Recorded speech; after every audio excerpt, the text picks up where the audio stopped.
এই প্রথমবার গার্গী রায়চৌধুরীর সঙ্গে জুটি বেঁধে কাজ করছেন রজতাভ দত্ত। আজকের আড্ডায় আমরা পেয়ে গেছি রজতাভ দত্তকে। কেমন আছো দাদা? আমি সবসময় ভালো থাকি। এই প্রথম নয়, এই দ্বিতীয়বার মুখোমুখি আছে, কিন্তু এই প্রথমবার আমি আরও কমেডি ছবি করছি, কারণ মুখোমুখি খুব সিরিয়াস ছবি ছিল। কমেডি ছবি করছি এবং মূল অভিনেতা অভিনেত্রী আমরা দুজনই, এরকম ছবিও এই প্রথম করছি, কারণ মুখোমুখিতে অনেকে ছিল। এই প্রথমবার বাংলা ছবির প্রত্যেকটা দৃশ্য হয়েছে নৈনিতালে, কাজের অভিজ্ঞতা কেমন? নৈনিতালে তার কিছুদিন আগে আমি একটা হিন্দি কাজ করে এসেছিলাম, সিরিজ গানস অ্যান্ড গুলাবস। কাজে আমার কাছে দ্বিতীয় কাজ, গার্গীর তো প্রথমবার নৈনিতালের কাজ। এটা খুব ভালো, তার কারণ এই গল্পটার মধ্যে সংলাপ রয়েছে, বিভিন্ন ঘটনা রয়েছে, ইত্যাদি সবই রয়েছে, কিন্তু ওই ভিজুয়াল ব্যাপ্তিটা দরকার ছিল। নইলে অনেক সময় মানে আমাদের সিনেমা হলে দেখার জন্য না তো একটা বড় স্পেকট্রাম দরকার হয়, নইলে মনে হয় যে ঘটনা প্রধান, সংলাপ প্রধান, গল্প প্রধান, এরকম কিছু, অভিনয় প্রধান। সেটা তো আমরা অন্য কোনো মিডিয়াতেও দেখে নিতে পারি, ওটিটিতে দেখতে পারি, সিরিয়ালে দেখতে মানে টেলিভিশনে দেখতে পারি, কিন্তু যখন নাকি অতটা প্রকৃতির মধ্যে কোনো গল্প এনে ফেলা যায়, তখন দর্শক দেখতে দেখতে রিয়েলাইজ করেন কেন এটা হলে দেখাই জরুরি। কারণ এই যে নৈনিতাল ওতপ্রোতভাবে গল্পের সাথে জড়িয়ে গেছে। ইনফ্যাক্ট আমরা যে বাড়িটায় শ্যুট করেছি সেই বাড়িটার নাম বলরামপুর হাউস। এই গল্পের একটা মূল নামের কারণ সেটা, আরেকটা কারণও আছে, সেটা পরে আসছি। তা এই যে পুরো প্রকৃতির সম্পূর্ণ স্বাদটা পেতে গেলে, আর হই হই করে মজা, উৎসব, সেলিব্রেশন, এটা দেখতে গেলে এই বড় পর্দার ওই ঝাঁকুনিটা মানুষের যে দরকার, তার জন্যেও নৈনিতাল এবং বড় পর্দা এই ছবির জন্য খুব জরুরি ছিল। গার্গীদের সাথে কাজ করে কেমন লাগলো? গার্গী একজন দুর্ধর্ষ অভিনেতা, অভিনেতাই বলবো, কারণ অ্যাক্টরই বলি আমরা এখন, এবং ও একজন টোটাল অ্যাক্টর। মানে ও গাইতে পারে, নাচতে পারে, আবৃত্তি করতে পারে, চমৎকার লাগে ওকে ভিজুয়ালি, যখন নাকি মানে পর্দায় এবং স্টেজেও দারুণ লাগে, এবং খুব ডিসিপ্লিন ওয়েতেও সেটাকে মেনটেন করে। রেগুলার নিজেকে মানে একটা অভিনেত্রী হিসেবে পরিমার্জন করে রাখার যত রকম ধরন আছে, সেটা সেধে, সেটাকে রেওয়াজ করে, সেটার জন্য প্রপার টাইম দিয়ে ও সেটাকে নিজেকে একদম তার জন্য প্রস্তুত করে রাখে। বরং উল্টো দিকে আমি যেই চরিত্রটা করছি, কিশোর সান্যালের মতো এখানে কাঁচা খোলা, আমি খুব একটা নিজেকে মেনটেন করার ব্যাপারে একেবারেই খুব একটা দড় নই। এছাড়া খেতে ভালোবাসি, একটু মাত্রা ছাড়া খেয়ে এই ছবিতে যখন করেছিলাম তখন তো প্রায় 7 কেজি 7.5 কেজি ওজনও বেশি ছিল। এই চরিত্রটার দরকারও ছিল সেটা। তা যাই হোক, তা গার্গীর সাথে কাজ করা সবসময় একটা চমৎকার অভিজ্ঞতা। খুব সংবেদনশীল অভিনেত্রী এবং খুব সাটল অ্যাক্টর, যার জন্যে মানে এখানটায় কিশোর যে চরিত্রটা করেছি সেটা তো মানে একটু লাউড, একটু বাড়াবাড়ি করে, একটু কি বলবো, আপাত দৃষ্টিতে নির্বোধ বলে মনে হয়। আর তাছাড়া প্রচুর ভুল ভ্রান্তি এবং খুদ দিয়ে গড়া একটা চরিত্র হচ্ছে কিশোর, যার জন্য কালারফুলও লাগে। মানে এই যে সেপারেশন হয়েছে ওর সাথে, তরঙ্গিনী, গার্গী যে চরিত্রটা করেছে তরঙ্গিনীর একটা সেপারেশন হয়েছে, কিন্তু তার জন্য কিন্তু একজন দুঃখী বিরোহী মানে একলা লোকও নয়, প্রচণ্ড মাঞ্জা মেরে জামা কাপড় পরে, ফ্ল্যামবয়েন্ট, ইংরেজি বলতে গিয়ে ভুল করে, কোনো এক লোককে দুবার এক নামে ডাকে না, মানে নাম মনেই রাখতে পারে না, আরও হাজার ঘণ্টা ভুল আছে, লুকিয়ে খায়, বিরিয়ানির প্যাকেট ব্যাগের মধ্যে লুকিয়ে নিয়ে যায়, সেটা আবার বউকে মানে বউ বলতেও বলে যে আমার দুঃসম্পর্কের স্ত্রী, বউকে ঢপ মারে যে আমি এখন খাবার স্কিপ করছি, কিন্তু আসলে ঘরে গিয়ে ও নিজের লুকিয়ে আনা খাবার খাওয়ার চেষ্টা করে। তা এইসব ব্যাপারের একটা এই যে মোড়কে কিশোর চরিত্রটাকে গড়ার সুযোগ করে দিয়েছে স্ক্রিপ্ট রাইটার এবং ডিরেক্টর, তার পেছনে কিন্তু আবার খুব সেন্সিটিভ একটা মন আছে, সেটা ছবির শেষে গিয়ে বোঝা যায়। এবং শেষে একটা জায়গা রয়েছে, প্রায় দর্শকের চোখে জল চলে আসবে বলে আমার বিশ্বাস। আমি জানি চোখে জল এসে যাওয়াটাই যে কোনো শিল্পের একমাত্র লক্ষ্য নয়, বা সেটা হলেই একটা শিল্প দারুণ মাত্রায় উত্তীর্ণ হয়েছে, এটা হয়তো নয়, কিন্তু গোটা ছবির বাকি মজার বৈপরীত্যে ওই অনুভূতি সম্পন্ন জায়গাটা তো সত্যিই মানুষকে একটা আলাদা উত্তরণে পৌঁছে দেবেই। সেটুকু আমার ধারণা যে অভিনেতা হিসাবে বা আমরা এই ছবির সাথে যুক্ত মানুষ হিসেবে আমরা যে সেই চেষ্টাটা করতে পেরেছি, আনন্দ দেওয়ার, এন্টারটেন করার, মজা দিয়ে গল্প দিয়ে পুরনো বাঙালি ছবির বাঙালিয়ানার যে ঘরানা ছিল তার বিভিন্ন মজার মোড়কে এই গল্পটাকে উপস্থাপিত করে দর্শককে এই হোলিতে আনন্দ দেওয়ার যে উপকরণ আমরা সাজিয়েছি তাতে দর্শক নিশ্চয়ই খুশি হবেন, সন্তুষ্ট হবেন, তৃপ্ত হবেন বলে আমাদের বিশ্বাস। ছবির স্ক্রিপ্টটা যখন শুনেছিলে কি মনে হয়েছিল? ছবির পাঞ্চ লাইনটাও কিন্তু খুব ইন্টারেস্টিং। আর সপ্তাশ্বর সঙ্গে কাজ করে তোমার কেমন লাগলো? সপ্তাশ্বর জীবনের প্রথম কাজ আমরা একসাথে করেছি। ও তখন একটা শর্ট ফিল্ম করেছিল, ইউটিউবে পাওয়া যায় সেটা। আর তারপর এতদিন বাদে আবার কাজ, এর মধ্যে বোধহয় 6-7টা ছবিও করে ফেলেছে, বেড়েছে মানে গ্রোথ হয়েছে। এবং আমার সবসময় নতুনদের সাথে, ইয়াংদের সাথে কাজ করতে খুব ভালো লাগে। নতুন ডিরেক্টর, নতুন স্ক্রিপ্ট রাইটার এরা যদি অভিনেতা হিসাবে আমাকে বেছে নেন, তখন আমার মনে কোথাও একটা আত্মবিশ্বাস তৈরি হয় যে এতগুলো জেনারেশন পেরিয়ে, কারণ আমার তো প্রায় 30-35 বছরের একটা জার্নি। 87 সালে থিয়েটার শুরু করেছি, প্রথম ক্যামেরার সামনে দাঁড়িয়েছি 91 সালে। তা এই দীর্ঘ সময়টা পেরিয়ে গিয়ে পরবর্তী প্রজন্মের কাছে যে আমি এখনও মূল্যবান রয়েছি, বা তারা যে মনে করছেন এখনও আমাকে নিয়ে অন্য কিছু এক্সপ্লোর করার জায়গা শেষ হয়ে যায়নি, এটা আমার কাছে খুব গৌরবের। এবং আমারও মনে হয় আমারও একটা দায়িত্ব রয়েছে, আমারও পাশাপাশি একটা প্রচেষ্টা থাকা দরকার, সিনসিয়ারিটি থাকা দরকার তাদের খুশি করার। কারণ প্রাথমিক দর্শক হচ্ছে ডিরেক্টর একটা ফিল্মের ক্ষেত্রে, বা এই ধরনের সেটা সিরিয়াল, ওটিটি যে কোনো প্ল্যাটফর্মের ক্ষেত্রেই হোক, ডিরেক্টর হচ্ছেন প্রাথমিক দর্শক, যিনি বলবেন যে তিনি এটা দেখতে চাইছেন কি চাইছেন না। তিনি সন্তুষ্ট হলে তারপর সেটা দর্শকের কাছে পৌঁছবে। কাজেই আমার মনে হয় যে ডিরেক্টর খুশিই হয়েছেন। যখন কোনো চরিত্রে অভিনয় করা হয়, দর্শকের মনে তো সেই চরিত্রটাও গেঁথে যায়। তোমাকে যেমন একদিকে ভিলেনের চরিত্রে অভিনয় করতেও দেখা যায়, আবার এই কমেডিয়ান, মানে এই দুটো চরিত্রকে ব্যবধান করা কতটা ডিফিকাল্ট? সব চরিত্রই করা ডিফিকাল্ট বলো বা করা, এক্ষেত্রে বলবো যে মজার বা আরামের বলো, চ্যালেঞ্জের তো বটেই। তার কারণ ধরো এক ধরনের চরিত্র যদি তোমায় অনেক করতে হয়, সেটাও কিন্তু ডিফিকাল্ট। তার কারণ আমি প্রায় মজা করে বলি, সংখ্যা দিয়ে তো গুণে দেখিনি, কিন্তু অনেক, যেহেতু আমি বলেছি প্রায় 17টা স্বরাষ্ট্রমন্ত্রী করেছি এক সময় কমার্শিয়াল ছবিতে। এতগুলো ছবিতে একই চরিত্র যদি আমায় করতে হয়, তাহলে দর্শক আমায় অ্যাকসেপ্ট করবেন কেন? কাজেই তখন আমার চেষ্টা হয়েছে প্রত্যেকটা মানুষ যেন আলাদা হয়। কারণ মন্ত্রী তো কতই, সারা পৃথিবী জুড়ে, দেশে, রাজ্যে, তার মানে তো সব মন্ত্রী একরকম নয়। কিছু হয়তো কমন জিনিস, কিছু ইগো, কিছু ক্ষমতার বহিঃপ্রকাশ, বা কিছু বিনয় বা শিক্ষা বা অশিক্ষা, এগুলো হয়তো তাদের কাছ থেকে আমি বৈশিষ্ট্য হিসাবে বেছে নিতে পারি। কিন্তু তার বাইরেও প্রত্যেককে আলাদা করে তোলার, তার ব্যাকগ্রাউন্ডের গল্প, তার ম্যানারিজম, তার কি বলবো, তার চরিত্রের দাপট, লোভ, এগুলো তো আলাদা আলাদা করে দেখানোর জন্যে আমার নিজের পরিশ্রম করতে হচ্ছে, নিজেকে চ্যালেঞ্জের মুখে ফেলতে হচ্ছে। কাজেই শুধু নেগেটিভ বা কমেডি নয়, তার বাইরেও এমন প্রচুর চরিত্র আমি করার সুযোগ পেয়েছি। দীর্ঘদিন ধরে থিয়েটার করেছি, এখনও 4টে থিয়েটারে কাজ করছি, অজস্র টেলিফিল্মে কাজ করেছি, একসময় 2009 অবধি সিরিয়াল করেছি প্রচুর।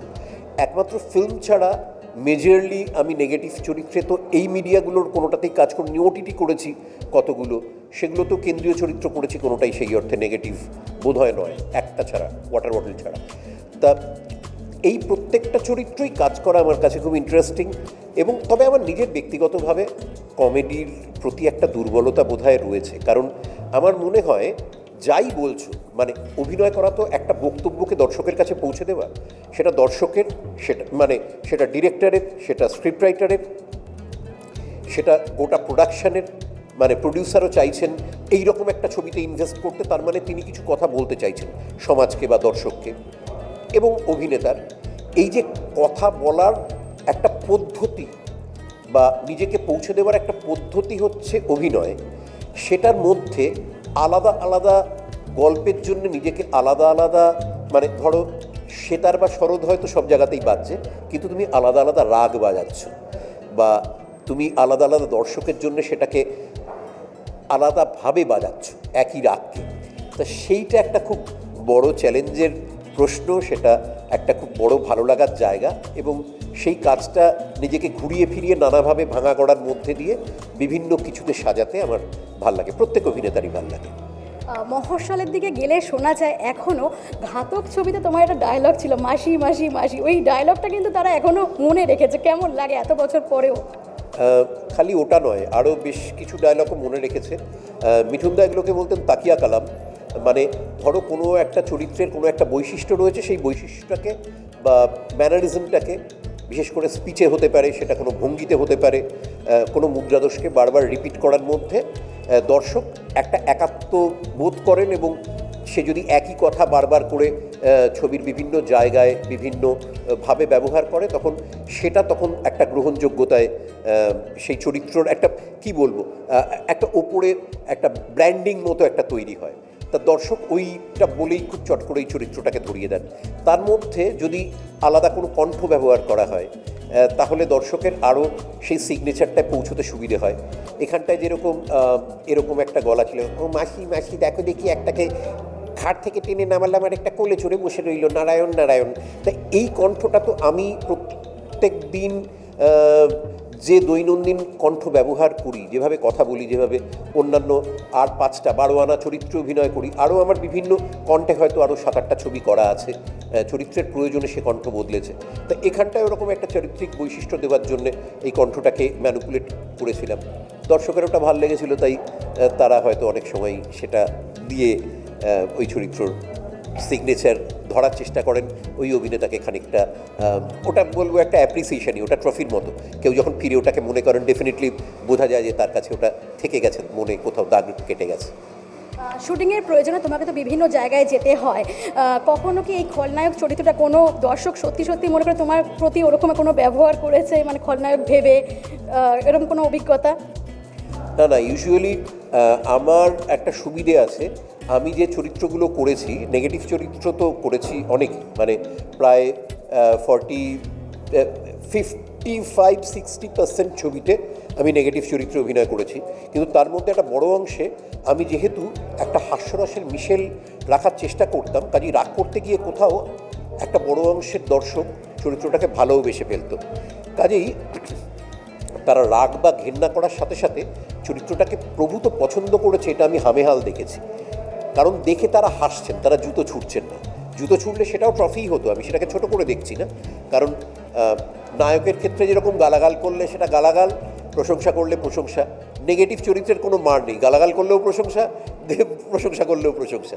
কিন্তু মজা করে বলছি, কিন্তু এক্ষেত্রে আমি বেশিরভাগ ক্ষেত্রেই ওই ভালোবাসাটা প্রচুর পরিমাণে পেয়েছি। সবাই দেখে হেসেছেন কিংবা বলেছেন এটাকে কি বদমাইশ, এটা মিঠুন কি খেলায়, তা সেটা বলে মুখে আঁচল চাপা দিয়ে হয়তো মামাসিরা হাসাহাসি করছেন গ্রামে গঞ্জে। তা সেটা আমার মজাই লেগেছে। ওটার মধ্যে দিয়ে একটা সারল্য বোঝা যায় যে তারা চরিত্রটাকে কত অভিনেতার সাথে একাত্ম করে ফেলছেন। ভাবছেন যে এরকমভাবে কি আর অভিনয় করা সম্ভব, নিশ্চয়ই লোকটা এই রকম, একেবারে এই রকম না হলে কি আর অত খারাপ কথাগুলো অত খারাপ করে বলতে পারতো। তা এটার মধ্যে কোথাও তো অভিনেতা হিসাবে একটা জিত থাকেই, জয় থাকেই। আর কমার্শিয়াল ছবি সবসময় একটা রূপকথা বলা, তাতে যেরকম একটা রূপকথার রাজপুত্র রাজকন্যা থাকে যারা সব কিছু পারে, যাদের প্রেমটা মানুষ দেখতে চায়, আবার একটা রাক্ষস থাকে যে তাদের প্রেমে বাধা দেয় বা রাজপুত্র হয়ে ওঠাকে কোনোভাবে খর্ব করে, দাবিয়ে দেয়, কোনোভাবে ছোট করতে চায়।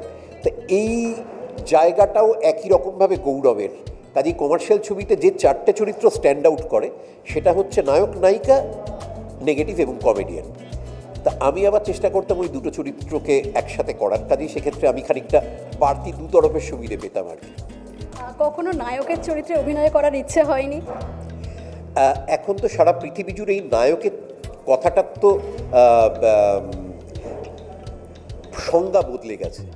নায়ক বলতে যে সুপার হিরোর কথা বলছো, যে একসাথে 50টা লোককে মারতে পারে, যে গান গাইলে মনে হয় একজন দারুণ সিঙ্গার, যে নাচলে মনে হয় দারুণ ডান্সার, যে ঘোড়া চালালে মনে হয় এমন ঘোড়সাওয়ার হয় না, এটা এক ধরনের ছবি, কমার্শিয়াল ছবি। একসময় তার খুব রমরমা ছিল। আর পরবর্তীকালে বা এখন সারা পৃথিবী জুড়েই যে ছবিগুলো হচ্ছে, তার নায়ক হচ্ছে যেই লোকটিকে কেন্দ্র করে বাকি গল্প আবর্তিত হচ্ছে। সেটা হয়তো একজন চাষ করে সেরকম মানুষ হতে পারে, একজন মাটি কোপাচ্ছে সেরকম মানুষ হতে পারে। তার জীবনের গল্পটার কেন্দ্রে সে রয়েছে, কাজেই সে নায়ক। সেটা একটা চাবিওয়ালা হতে পারেন, সেটা একজন মুদির দোকানের মালিক হতে পারেন। অসংখ্য এরকম ছবি হয়েছে, এক্ষুনি মনে পড়ছে আমার শঙ্কর মুদির কথা। তা সেখানটা একজনের একটা ওই রকম ছোট পাড়ার মুদির দোকান রয়েছে, তাকে নিয়েই গল্প। শঙ্কর মুদি, কৌশিক গাঙ্গুলির অসামান্য অভিনয় রয়েছে তাতে। তা এই রকম ধরনের অনেক ছবিতেই তো আমি কেন্দ্রীয় চরিত্রে অভিনয় করেছি। কাজেই সেক্ষেত্রে মানে আশ্চর্য প্রদীপের যে জিন, তাকে কি তুমি ভিলেন বলবে? নয়, সে জিন হিসেবেই মানুষের মনে সে থেকে যাবে, সে প্রদীপ দত্ত। আবার পারমিতার একদিনের যে বীরেশ্বর স্যান্ডাল, সে হতে পারে লোকজনের হয়তো তাকে দেখে গা রিরি করবে, কিন্তু তাকে কি ভিলেন বলা যায়? সে রক্তমাংসের মানুষ, সে গ্রে। আবার ধরো ওপেনটি বায়োস্কোপের যখন নাকি তুমি সেই ফুটবল কোচকে দেখো, বা যখন তুমি মনোজদের অদ্ভুত বাড়ির ভজুবাজারুকে দেখো, তখন এই প্রত্যেকটা চরিত্র তার নিজের বৈশিষ্ট্য নিয়ে মানুষের কাছে ভালো লাগায় আপন হয়ে যায়। কাজে এরকম কেন্দ্রীয় চরিত্র আমি অনেক করেছি। আর যখন টেলিফিল্ম করতাম তখন তো প্রায় অন্তত 30-35টা ছবিতে কেন্দ্রীয় চরিত্র করেছি। তার প্রত্যেকটাই অনবদ্য সব গল্প, তার কাজ করার সুযোগ পেয়েছি। যারা নাকি এখন অনেকেই মূলধারার বা নিও কমার্শিয়াল ছবি করছেন, এখন যারা বাংলা ছবি করছেন, তাদের অনেক নির্দেশকই হয়তো তখন এই ছবির মধ্যে দিয়ে, ওই টেলিফিল্মগুলোর মধ্যে দিয়ে, তখন যে বিভিন্ন চ্যানেলে, 2টি চ্যানেলে 3টি চ্যানেলে মূলত টেলিফিল্মগুলো হতো, তার মধ্যে দিয়ে তারা হাত পাকাচ্ছেন। পরবর্তীকালে তারা এই জগতে আসার আগে তারা সংবেদনশীল সব ছবি করছেন। কাজে সেগুলোকে আমি সিনেমা হিসেবেই দেখি। লো বাজেটের সিনেমা হয়তো, কিন্তু সিনেমা। কাজেই সেগুলো তো খুব চমৎকার সব স্ক্রিপ্ট, গল্প। যে গল্পগুলো তখন কমার্শিয়াল ছবির চাপে হয়তো করা সম্ভব হচ্ছে না, তারা তখন সেগুলো টেলিফিল্মে বানাচ্ছেন। তার 30-35টায় কাজ করতে পারা তো বিরাট গৌরবের। ইদানিং খুব কম ছবি হচ্ছে টলিউডে যেগুলো হচ্ছে কমেডি। তো এটার কারণ কি ঠিক মতন চিত্রনাট্যকার নেই বলে, নাকি অন্য কোনো কারণ? আসলে আমরা সবসময় তো একটা কোথাও মডেল থাকলে আমাদের পক্ষে সুবিধে হয় বা মানে ছবিটা না খানিকটা শেয়ার বাজারের মতো।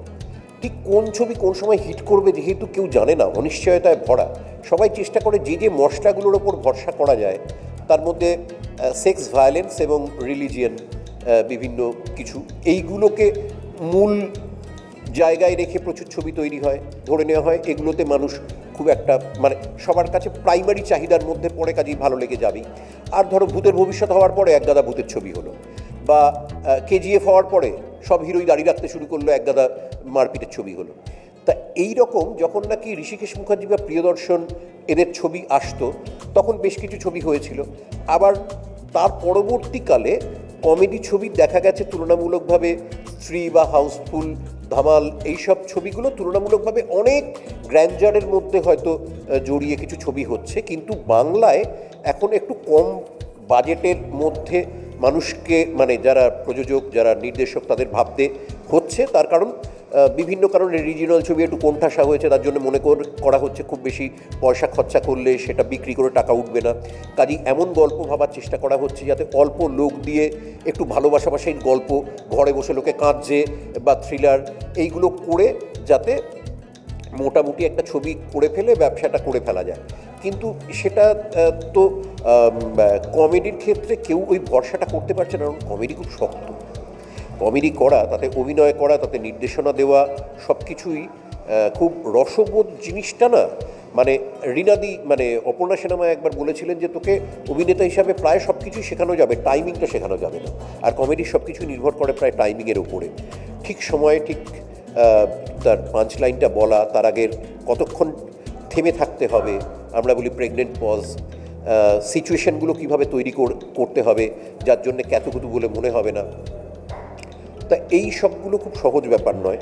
কাজেই লোকজন ওটাকে একটু এড়িয়ে গিয়ে তুলনামূলকভাবে এখন তো টেকনিক্যালি অনেক সাউন্ড হয়ে গেছে, ক্যামেরা জার্ক করছে, কাঁধে নিয়ে দৌড়ানো যাচ্ছে, আলো হালকা হয়ে গেছে, অমুক তমুক, এইসবের জন্যে অনেক বেশি ওই গেরিলা টাইপের ছটফটে ছবি করতে সবাই একটুখানি মনে করেন একটু রহস্য গল্প, ফ্যান্টাসি বা বিশেষ করে ডিটেকটিভ গল্পের ক্ষেত্রে লোকে একটু মানে সবাই কমফোর্টেবল হয়তো ফিল করে, হয়তো আমি জানি না, আমার মনে হয়। কিন্তু এই ডেভিড ধাওয়ানের যে ছবিগুলো আগে হতো, গোবিন্দা এক সময় কমেডি কিং ছিলেন, মানে ওই রকম অভিনেতা তো হিন্দি ছবিতেই হয়তো মানে হয়তো খুব কম এসছেন, অত এন্টারটেনিং একজন অ্যাক্টার। তার ক্ষেত্রে প্রায়শই দেখা যায় ক্যামেরা ফিক্সড, পারফরমেন্স চলছে। তো সেই ক্ষেত্রে ওই সিচুয়েশন এবং অভিনেতার ক্ষমতা এর বাইরে আর টেকনিক্যালিটিসের দিকে খুব নজর দেওয়া হচ্ছে না। কিন্তু এখন না ছবির ধরনটাই হয়ে গেছে, ডান দিক থেকে কাটা হচ্ছে, বাঁ দিক থেকে কাটা হচ্ছে, 21খানা শট নেওয়া হচ্ছে, এগুলো করে কমেডি এতে একটু মার খেয়ে যায় কোথাও। কারণ কমেডি হচ্ছে ওই একবার হলো, একবারই তোমার মজা লাগবে। যেই তুমি অনেকবার কাটাকাটি করে ফেলবে, ওটা টেকনিক্যালি হয়তো খুব দ্রুতই হলো, কিন্তু তাতে ওই মজাটা আর তৈরি বিভিন্ন জায়গা থেকে করলে হবে না, দেখতে ভালো হবে কিন্তু মজাটা হয়তো তৈরি হবে না, কমেডিটা কোথাও মার খেয়ে যাবে। তা এখনও আমার ধারণা যে নির্দেশক বা যে টেকনিক্যাল টিম কমেডি নিয়ে কাজ করছেন তারা ওই পদ্ধতিটা পছন্দ করছেন মেকিংয়ের, কিন্তু সেটা দিয়ে কমেডি কিভাবে করা যায় সেই ব্যাপারে এখনও আত্মবিশ্বাসী হননি, যার জন্য ওটা একটু এড়িয়েই যাওয়ার চেষ্টা করছেন। নিশ্চয়ই এক সময় তারা করে ফেলবেন, তখন আমার খুব ভালো কমেডি ছবি প্রচুর পরিমাণে হবে। এই মুহূর্তে নতুন অন্য কি কাজ চলছে, আর বলিউডে কোনো কাজের পরিকল্পনা রয়েছে এই মুহূর্তে? আর না, আমার হিন্দি খুব খারাপ, সেই জন্যে আমি হিন্দি কাজ আর করবো না বলে আপাতত ঠিক করেছি। তার কারণ হিন্দি কাজ করতে গেলে আমার খুব অ্যাংজাইটি হয়, টেনশন হয়, কাজটা আমি এনজয় করি না। আমার ছবির একটা বড় জায়গা আমার অভিনয়ের, আমার মনে হয় আমার ভাষার ওপর আমার দখল, এবং সেক্ষেত্রে ওটাই আমার হাত থেকে নিয়ে নেওয়া হচ্ছে। আমার প্রায় 75% এনার্জি আমি খরচা করে ফেলছি ল্যাঙ্গুয়েজটা মনে রাখতে গিয়ে, সংলাপ মনে রাখতে গিয়ে। কাজেই আমার অভিনয়ে আমার তুলনামূলকভাবে একটু দখল কমে যাচ্ছে বলে মনে হচ্ছে। আমার আগের দিন রাত্রিবেলা অ্যাংজাইটি হচ্ছে, ফ্লোরে গিয়ে অ্যাংজাইটি হচ্ছে। তা আমি আমার এই বয়সে এসে আর ওটা ততটা, ওই চ্যালেঞ্জটা, যদি চ্যালেঞ্জই বলো, আমাকে অনেকে উস্কে দেওয়ার জন্য বলেছে তুমি চ্যালেঞ্জ নিতে ভয় পাও, আচ্ছা ভয় পাই, কিন্তু আমার কাছে গৌরবের এই যে শুধু আমি নই, প্রত্যেক অভিনেতাই এই ভয়টা পায়। আমি একটা উদাহরণ দিয়ে বলতে পারি, একটা সময় বাংলায় বিভিন্ন বম্বের অভিনেতারা বা অন্য ভাষাভাষী অভিনেতারা এসে প্রচুর কাজ করেছেন, বেশিরভাগ ক্ষেত্রেই তারা একটা কাজের বেশি আর করেননি। হ্যাঁ, তার কারণ তো এই নয় যে তাদের কাছে আর অফার আসেনি বা তাদের নিজেদের ওই সব ডিরেক্টরদের সাথে করার আগ্রহ ছিল না, তারা নিজেদের ভাষায় না করার কমফোর্টটা ছাড়তে চাননি। বা ইভেন অনেক সময় যখন মানে বম্বের বিভিন্ন স্টারকে জিজ্ঞেস করা হয়, আমাদের এখানে যেরকম মনে করা হয় যে হিন্দিতে গেলে আমি একটা কুলে উঠলাম বা একটা প্রমোশন হলো, একটা উত্তীর্ণ হলাম কোথাও, বলিউডের আবার অ্যাক্টরদের যারা নাকি বিরাট সব স্টার, তাদের আবার এই প্রশ্নটা সইতে হয় আপনি কেন হলিউডে কাজ করছেন না। হ্যাঁ, কারণ ওখানটা আবার মনে করা হয় যে ওখানটায় কেন এতই যদি তুমি বড় অভিনেতা হবে তাহলে হলিউডে নয় কেন। বেশিরভাগ ক্ষেত্রেই তাদের ইন্টারভিউ নিলে দেখবেন যে তারা বলেন যে আমি অত ভালো ওই ভাষাটা বলি না। এবার অমিতাভ বচ্চন, শাহরুখ খান দুজনের ইন্টারভিউতেই আমি এটা শুনেছি। আমি ব্যক্তিগতভাবে সৌমিত্র চট্টোপাধ্যায়কে এটা বলতে শুনেছি। তার মানে তো এই নয় যে তারা ইংরেজি জানতেন না বা ইংরেজি বলতে পারেন না। শাহরুখ খান আর অমিতাভ বচ্চন দুজনে তো মানে মনে হয় মাতৃভাষা ইংরেজি, এমনভাবে তারা ইংরেজিটা বলেন। কিন্তু স্টিল এমনিতে গাড়ি চালানো আর সিনেমায় গাড়ি চালানো দুটো এক জিনিস নয়। এমনিতে একটা ভাষা বলতে পারা আর সিনেমায় ভাষাটা বলতে পারা এক জিনিস নয়।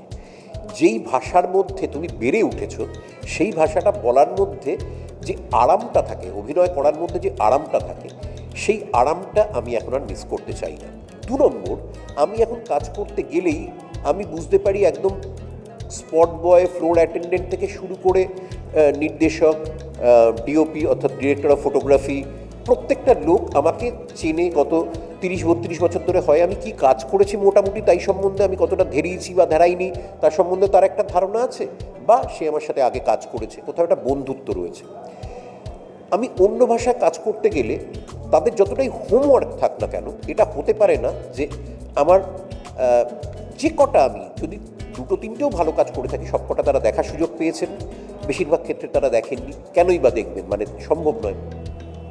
এবং যতই তারা স্যার স্যার বলুন, আমায় আলাদা মেকআপ রুম দিন, বিরাট 5 স্টার হোটেল দিন বা যাই করুন, আমি কোথাও বুঝতে পারি যে এই সব কিছুর পরেও আমি সম্মানটা কিন্তু আমি আমার নিজের ভাষায় কাজ করতে গিয়ে অনেক বেশি পাচ্ছি, সেটা আমি মিস করি। ইদানিং যারা অভিনয় জগতে আসছে তাদের অনেকেই থিয়েটার ব্যাকগ্রাউন্ড থাকে না, হয় কোনো অ্যাক্টিং স্কুল থেকে অ্যাক্টিং শিখে আসছে, আবার অনেকে সরাসরি চলেও আসে শখে। তো তাদের বেসটা কতটা মজবুত হচ্ছে ভবিষ্যতের জন্য? থিয়েটার না করলে যে বেশ মজবুত হবে না এরকম কোনো এটা বলা যাবে না। তার কারণ আমিও আমার সময় এমন অনেক অভিনেত্রীর সাথে কাজ করেছি যারা থিয়েটার করেননি, পরে হয়তো করেছেন, তখন অবধি তারা করেননি। তারা কিন্তু তুখার অভিনেত্রী, কাজেই থিয়েটার না হলে তাদের মধ্যে অভিনয় থাকবে না, এটা আমি মানতে রাজি নই। আর অভিনয় শেখার বিভিন্ন পদ্ধতি থাকে। কোনো একটা স্কুলে অভিনয় শেখা যায়, স্টেজ একটা বড় শিক্ষার জায়গা, খুব বড় শিক্ষার জায়গা। কাজ করতে করতে কাজ শেখা যায়। ধরো বাংলা ছবির স্বর্ণযুগ যেটাকে বলা হয়, উত্তমবাবুদের যুগে প্রায় হয়তো কতদিন লেগে যাচ্ছে, 1 মাস 1.5 মাস কি আরও বেশি সময় লেগে যাচ্ছে রস্টক হয়ে আসবে, দেখা যাবে যে কোনো কিছু শুটিংয়ে প্যাচ বাকি পড়ে গেছে কিনা, আবার আউটডোর যেতে হবে কিনা, বা কী করে সেটা ম্যানেজ করতে হবে, মনিটর নেই, কিচ্ছু নেই। এখানে একজন অভিনেতা বা অভিনেত্রী নতুন কাজ করতে, সেটা বাচ্চা ছেলে বা মেয়ে পর্যন্ত, সে কাজটা করেই মনিটরে গিয়ে দেখে নিতে পারছে যে সে কী কী ভুল করেছে। এবার সে যদি ভালো স্টুডেন্ট হয়, নিজের বাইরে বেরিয়ে এসে নিজেকে দেখার সুযোগটা তক্ষুনি পেয়ে যাওয়া কিন্তু নিজেকে শুধরে নেওয়ার একটা বিরাট রাস্তা। যদি একটু ভালো টিচারের গাইডেন্স পায়, সে যদি একটু টাচ দিয়ে দেয়, দেখো এইটাকে বাড়াবাড়ি বলে, বা তুমি এটাকে কান্না বলে ভাবছো, যতটা কান্না বলে ভাবছো তোমার মুখে ততটা আসছে না, বা এই জায়গাটা আরেকটু কমপ্লেক্স, বা তুমি এখানটায় এটা করলে এখানটায় কিন্তু তোমার এই ভঙ্গিটা ভাল লাগছে না। এগুলো আমি বলছি একদম ওপরের খোলস, কিন্তু স্টিল এই জায়গা থেকেও একটা ভেতরে জার্নি হতে পারে। মানে অনেকেই হয়তো সানস্লেভস্কির মানে তত্ত্বের মধ্যে দিয়ে তার পরবর্তীকালে আরও অনেক সেই তত্ত্বের ডেভেলপমেন্ট হয়েছে, বা ব্রেস্টের তত্ত্বের মধ্যে দিয়ে এলিয়েনেশন ইত্যাদি ইত্যাদি দিয়ে ওই রকমভাবে দেখলেন না। কিন্তু দিকপাল সব অভিনেতা অভিনেত্রীদের সাথে আমি কাজ করেছি যারা এগুলো কিছু না শিখেও তারা পড়েই এমনভাবে চরিত্রটাকে বুঝে নিতে পারেন বা পারতেন যে কাঁদিয়ে দেবে তোমাকে। কাজেই শিক্ষার একরকম ধরন হয় না। হ্যাঁ, স্টেজ একটা খুব বড় শিক্ষার জায়গা। বারবার করে ওই নামার আগে তোমার যেহেতু স্টেজে লুকোনোর কিছু থাকে না, মানে ধরো অভিনেতা হিসাবে আমি খুব খারাপ হাঁটি, আমার হাঁটা দেখতে ভাল লাগে না। অন্য হয়তো আমার কথা বলার ভঙ্গি, অন্য সব কিছু ভালো ঠালো, কিন্তু আমার হাঁটা, বা আমি হয়তো এমনভাবে একটা হাত নাড়ি সেটা হাস্যকর, বা আমি হয়তো এরকম করি কথা বলতে কি কিছু একটা, বা আমার গলাটা হয়তো খুব পাতলা বা ভারী। এবার মেকানিক্যালি তুমি যেই মুহূর্তে অডিওভিজুয়াল এই মিডিয়াগুলোয়, তোমার ফিল্মে, টেলিভিশনে, ওটিটিতে কাজ করতে যাবে, অনেকগুলোই কিন্তু মেকানিক্যালি সেটাকে ম্যানিপুলেট করা সম্ভব। আমার হাঁটাটা রাখা হলো না, বা এমনভাবে রাখা হলো আমার পায়ের দিকের যে খুঁতটা রয়েছে সেটাকে আমাকে ধরাই হলো কোমর থেকে কাঁধ অবধি বা মাথা অবধি, বা আমি খুব আমার হাইট কম, সেটাকে লো অ্যাঙ্গেল থেকে পদ্মাবতে যেটা করা হয়েছিল শাহিদ কাপুরকে, লো অ্যাঙ্গেল থেকে আমার হাইটটাকে বাড়িয়ে দেওয়া হলো, বা আমাকে হাইট কমাতে হবে, পায়ে অমিতাভ বচ্চনকে ওপর থেকে শ্যুট করা হলো যাতে হাইটটা কমে যায়। তাই এই টেকনিক্যাল প্রচুর দিক থাকে যেগুলো দিয়ে হয়তো সেটাকে অন্যভাবে একজন অভিনেতাকে গড়ে নেওয়া যেতে পারে, কণ্ঠ নিয়ে ম্যানিপুলেট করা যেতে পারে। কারণ আমি অমিতাভ বচ্চনের একটা সুযোগ পেয়েছিলাম, একটা ফোনে কথা বলছেন আমাকে, আমার সেই তিনিও দিকপাল, আজ নেই, তিনি আমায় বললেন অমিতাভ বচ্চন কথা বলছেন, ওই ফোনটা তোল, গলাটা শুনতে পাবি।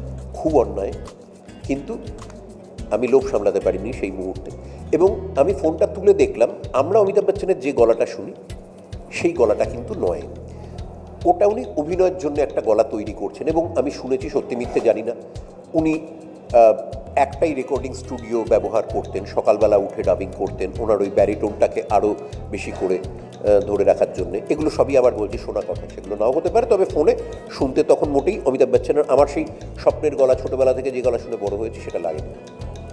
তার মানে এই ধরো কণ্ঠ ম্যানিপুলেট করা যাচ্ছে, বাচন ভঙ্গিটা একজন অভিনয়ের জন্য তৈরি করতে পারে, বা এই বিভিন্ন নায়ক নায়িকার যে ম্যানারিজমগুলো তোমরা দেখো, সে হয়তো ছবির জন্যে সেটাকে সচেতনভাবে তৈরি করছে, বা প্রথমে তৈরি হয়েছিল সচেতনভাবে সেটাকে রিপিট করছে।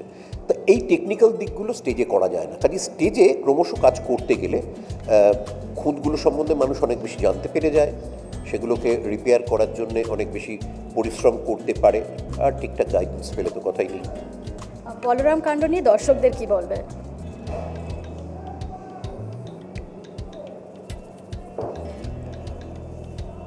যা ছবি প্রত্যেকের ভাল লাগার কথা, খুব এন্টারটেনিং, খুব মজার ফিল গুড ছবি, বড় পর্দায় দেখার মতো ছবি। কারণ নৈসর্গিক এমন একটা জায়গায় আপনাকে নিয়ে যাবে পুরো ছবির অ্যাম্বিয়েন্সটা।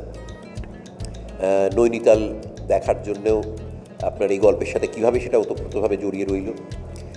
এছাড়া গার্গীর অনবদ্য অভিনয় রয়েছে, আমাদের ছোট ছোট সব আরও অভিনেতা বন্ধুরা রয়েছে, অসম্ভব ভালো গান রয়েছে, আর হোলিকে সেলিব্রেট করার একটা সুযোগ রয়েছে। ফাগুন হাওয়ায় হাওয়ায় একদম সব ফাঁক ছড়িয়ে চারদিক উড়িয়ে রঙিন করে বলরাম কাণ্ড দেখুন, মনে নিয়ে আসুন এই বসন্ত বাতাস, আরও প্রস্ফুটিত, আরও পল্লবিত হয়ে উঠুক, সমস্তভাবে এই বসন্তকালকে উদযাপন করুন। Thank you. আজকের আড্ডা আমরা এখানেই শেষ করব। আরও নতুন নতুন আড্ডা দেখতে হলে চোখ রাখুন আর্টিস্ট টিভির HD পর্দায়।